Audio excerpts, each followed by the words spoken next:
आज गंगा दशहरा है। ज्येष्ठ माह के शुक्ल पक्ष की दशमी तिथि को गंगा दशहरा मनाई जाती है। धार्मिक मान्यताओं के अनुसार आज ही के दिन पृथ्वी पर गंगा का अवतरण हुआ था।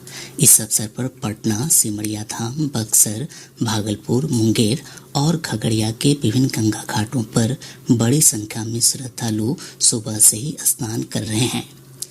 नवोदय विद्यालय समिति ने सत्र 2023-24 के लिए जवाहर नवोदय विद्यालयों में चयन परीक्षा के जरिए 11वीं कक्षा में प्रवेश के लिए अधिसूचना जारी कर दी है। ऑनलाइन आवेदन करने की अंतिम तिथि 31 मई है। चयन परीक्षा 22 जुलाई को आयोजित की जाएगी। ऑनलाइन आवेदन पत्र भरने में उम्मीदवारों की सहायता के लिए हेल्पलाइन दी गई है। टेलीफोन नंबर 0120297554 पर पूछताछ की जा सकती है। 2 वर्षीय बीएड और शिक्षा शास्त्री में नामांकन के लिए दूसरी चयन सूची जारी कर दी गई है। कुल 20,552 सीटों पर नामांकन की प्रक्रिया आज से शुरू होगी। आधिकारिक वेबसाइट पर विस्तृत जानकारी उपलब्ध है। भारतीय प्रौद्योगिकी संस्थान आईआईटी में नामांकन के लिए 4 जून को जेईई एडवांस का आयोजन किया जाएगा। इसके लिए आईआईटी गुवाहाटी ने प्रवेश पत्र जारी कर दिया है। परीक्षा 2 पालियों में सुबह 9 बजे से दोपहर 12 बजे तक और दोपहर 2:30 से शाम 5:30 तक होगी। इस वर्ष देश के 216 शहरों में परीक्षा आयोजित की जाएगी। इसके लिए बिहार में पटना, आरा, औरंगाबाद, भागलपुर, दरभंगा, गया, मुजफ्फरपुर, पटना, पूर्णिया और सासाराम में परीक्षा केंद्र बनाए गए हैं। राज्य में अवैध अल्ट्रासाउंड केंद्रों के खिलाफ चलाए जा रहे अभियान के तहत पटना जिले में संचालित 532 अल्ट्रासाउंड क्लिनिक पर छापेमारी की गई। इस दौरान कई जगहों पर गड़बड़ियां मिली हैं। 156 केंद्रों के पास वैध निबंधन लाइसेंस नहीं पाए गए। इनके लाइसेंस की अवधि समाप्त हो चुकी है। अधिकारियों की टीम ने जिलाधिकारी को रिपोर्ट सौंप दी है। आज होने वाली समीक्षा के बाद इन केंद्रों पर कार्रवाई होगी। राज्य में मादक पदार्थों की तस्करी को रोकने के लिए anti narcotics task force ANTF की मदद से विशेष अभियान चलाया जाएगा।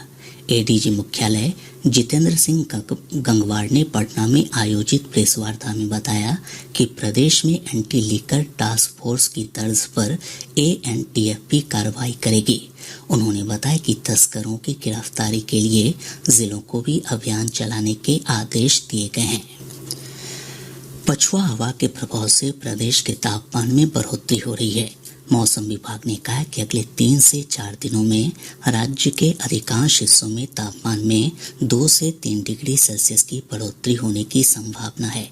इधर पिछले 24 घंटों के दौरान औरंगाबाद प्रदेश का सबसे गर्म स्थान रहा, जहां का चाहिए।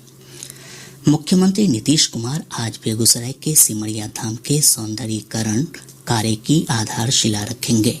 इसके तहत गंगा नदी पर सीढ़ी घाट के निर्माण के साथ साथ रिवर फ्रंट के विकास का काम शामिल है। जल संसाधन मंत्री संजय कुमार झा ने बताया कि सिमरिया धाम को गेटवे ऑफ मिथिला के रूप में विकसित करने की योजना है। केंद्रीय वित्त मंत्री निर्मला सीतारमण ने कहा है कि देश में पिछले 9 वर्षों में 3.5 करोड़ से अधिक पक्के मकान और लगभग 11 करोड़ 72 लाख शौचालयों का निर्माण किया गया। उन्होंने बताया कि 12 करोड़ घरों को स्वच्छ जल मिल रहा है, जिससे जल जनित रोगों में कमी आई है और लोगों की कठिनाइयां कम हुई हैं। श्रीमती सीतारमण मुंबई में केंद्र सरकार की 9 वर्षों की उपलब्धियों के बारे में जानकारी दे रही थीं।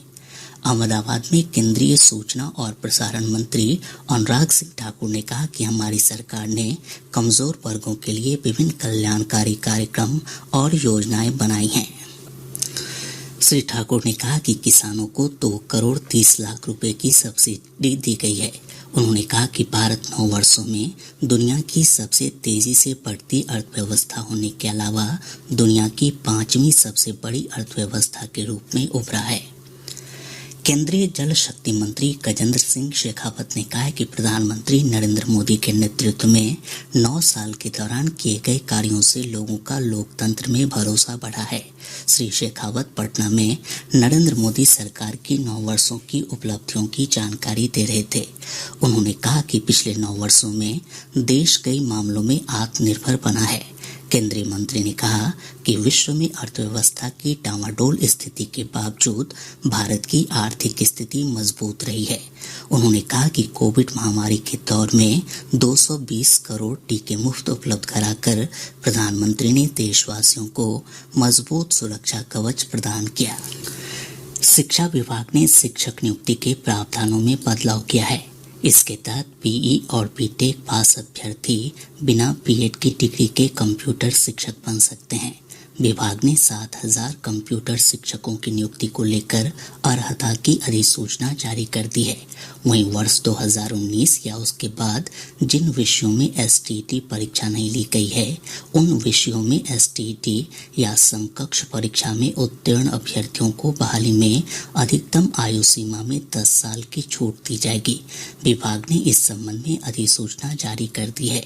गौरतलब है कि प्रदेश में नई नियमावली के तहत शिक्षक भर्ती परीक्षा के तौर तरीकों पर चर्चा के लिए कल पटना में बिहार लोक सेवा आयोग और शिक्षा विभाग के अधिकारियों के बीच बैठक हुई थी। यह बैठक आज भी जारी